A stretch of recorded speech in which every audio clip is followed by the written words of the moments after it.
What's up, guys? Welcome to the Crypto Savvy channel. I'm Craig. We're going to take a look at the charts. We're going to start out with the DXY, then the Dow Jones, and then, of course, Bitcoin. We're going to take a look at the 5-wave Elliott wave count that we've been watching. I gave it to you guys about a month ago, actually about 3 weeks ago. Seems to be playing out beautifully. I'll take a look at those targets. Also, we'll be taking a look at if that is invalidated, where could we be headed? I've talked to you guys about the possibility of the Wyckoff distribution that could suggest another new all-time high, but it has to hold at a certain level. And if it loses that level, which we'll talk about in the Elliott wave count, then all bets are off for that. So definitely stick around for the whole video. Make sure you guys take 1 second out, scroll down, smash that thumbs up, leave your comments, let me know what you think of the video, and share this video. Very important charts we need to look at and talk about, so definitely stick around for the whole thing. I'll also be letting you guys know how you can get a $7,000 bonus using my link down below, signing up with Prime XBT. Definitely check that out if you are interested in trading. Great exchange. You could trade a bunch of different stuff. We'll talk about that. But anyways, so looking at the DXY, I've told you guys I'm looking for another pop up to at least the 108.9, so 108, 109 range. That is a golden pocket area. Probably see a rejection, maybe come back down to the 107, and if that holds, I do see a good possibility of us breaking up above this 114 range and going much higher, 120, somewhere in that range. So let's take a look at Prime XBT. So if you click the link down below to bring you to this page, you can choose up to a $7,000 bonus to use towards your margin. Also, you can get a 25% discount on your trading fees. So check that out, and let's look at this Elliott wave count. So if you guys belong to the Discord, which that link's down below, I had drawn this rising wedge in the RSI over here before this broke, and we had a measured move of the RSI coming down to this level. We did hit that level, so does that mean this moves over and we continue up, or do we continue down for our 5-wave count, which is we've completed 1, completed 2, working on 3, but remember, there's always other waves within waves. So if you look at the blue count here, 1, 2, 3, 4, we should create a 5 here, but we do have room to move up. And what would that look like? Let's change the color of this. Well, let's say this wave 1 of wave 5 is completed. We get a wave 2, a wave 3, which could be around this 56.8, then a wave 4, and then back down to our bottom of wave 3, 51.7. And that would be breaking this low here. This low is very important. We'll talk about that in the next 2 charts. But if we do break that low, I do think we head down to that 51.7, 52,000 range, and then we get a bounce up for our wave 4 that will either get rejected at the 56.8 or the 50.97. These are great trade opportunities if they play out. Remember, none of this is financial advice. Always you do your own due diligence and your own research, and remember to always use stop losses and risk management if you are trading. But this looks like it's going to be a good trade. If you guys got in when we called that way up here, kudos. Let's see what happens. Make sure you got stops in place, and you should be safe. So anyways, that's what I'm looking at. I still believe there's a good possibility we get down to this 42.8 before this is all said and done. And will that just be a big wave 1? We get another wave 2 up to that 67, 68,000 afterwards, and then a wave 3 down and going to the lows that I still believe is very possible between 35 and 9,700. We've been talking about that for a long time. Now let's look at the distribution schematic.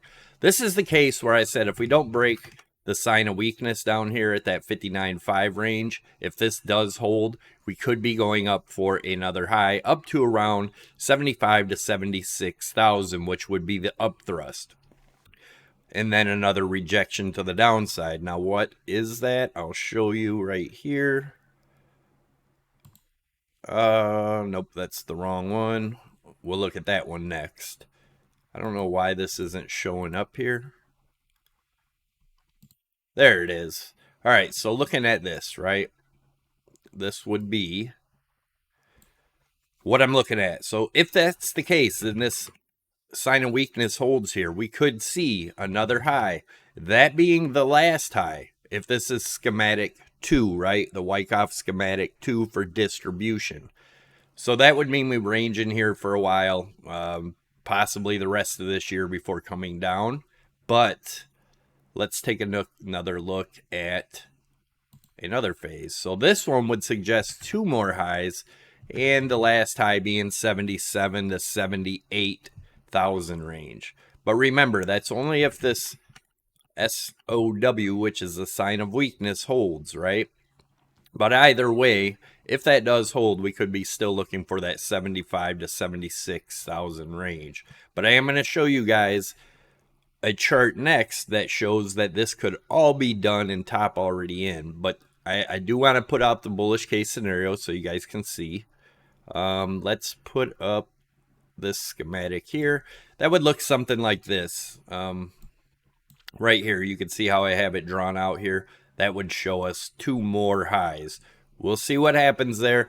Either way, there's going to be great trading opportunities. You can make a lot more money trading in ranges like this than you can just buying and holding. But that's up to you. What do you want to do? Do you want to make a lot of money in a little time or sit and wait? All right, here is what I'm looking at. This was the Amazon.com bubble that I had talked about for a long time. Next, we're going to take a look at the Dow Jones, so stick around for that because everybody thinks that the markets can't dump on election years. Well, we're going to take a look at that. But anyways, looking at where we're at now, this does look like the same type triple top we had over here. I've been talking about this for a while. Although, I did believe that this top right here on the Amazon bubble was, I'm sorry, this top here was this top. But now that it's played out and we can look at it, now it makes more sense. But I did believe that we were going to see this over here.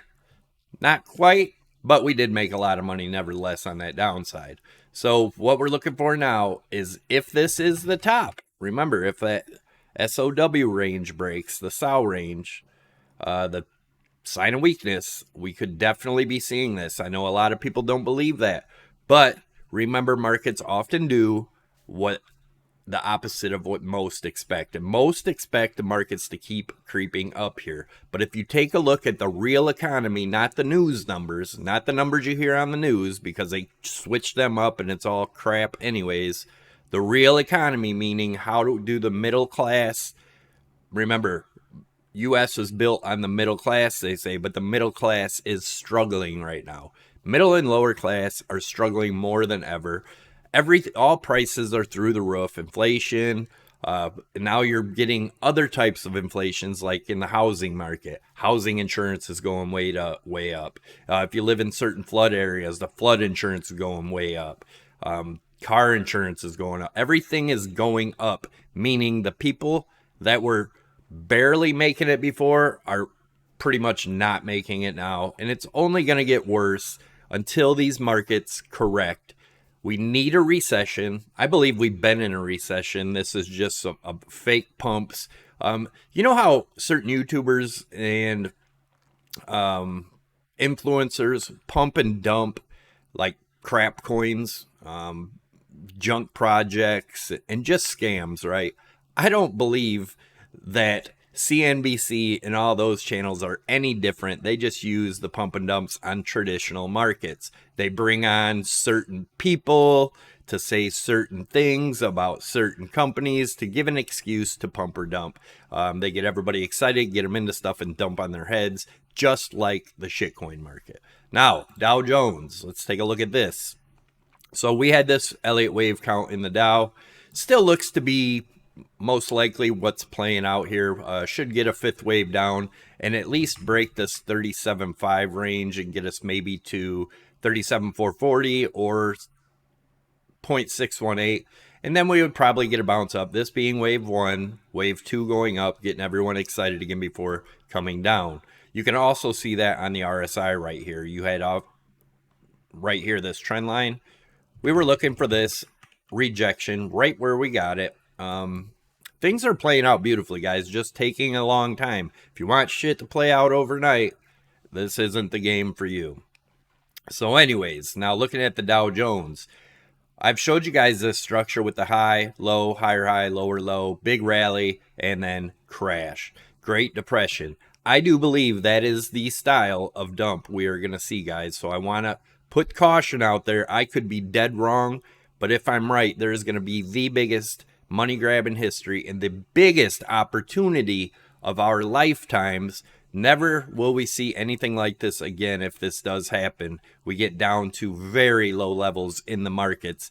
That's the buy-in range, and that is where generational wealth is made, because it doesn't bounce straight up. It takes decades to get back up, but if you get in towards the bottom, you're making money a lot quicker than them people that bought up here are waiting for it to come back. So let's take a look at the election cycles, right? What year was this? Oh, 2008. That was an election year.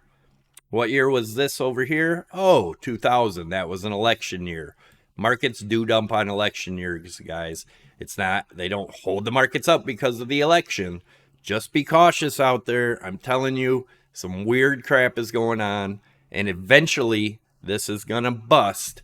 Now, I have showed you guys the possibility of this being an ending fifth wave diagonal. 1, 2, 3, 4, 5 getting all the way up to this area before the crash. But nevertheless, once this trend line here breaks, it's gonna be crazy. And I do think it'll look something like this. We come down, this would be the measured move, right? And then we see something like this, get a nice bounce rally before coming down, and then over time just be a massive market crash. Now, does this have to happen? Absolutely not. But the charts, the markets are definitely showing signs of this coming very soon to a market near you. So anyways, let me know what you guys think. I do appreciate each and every one of you guys for stopping by. Don't forget to smash the thumbs up. I'll leave a video here at the end. Check that out. That shows you how to place limit orders, stop orders, and how to use them if you want to check that out. A lot of people don't understand that stuff, but it's popping up now. Again, guys, thanks for stopping in. I do appreciate it. Make sure you share the video, and I will see you in the next one.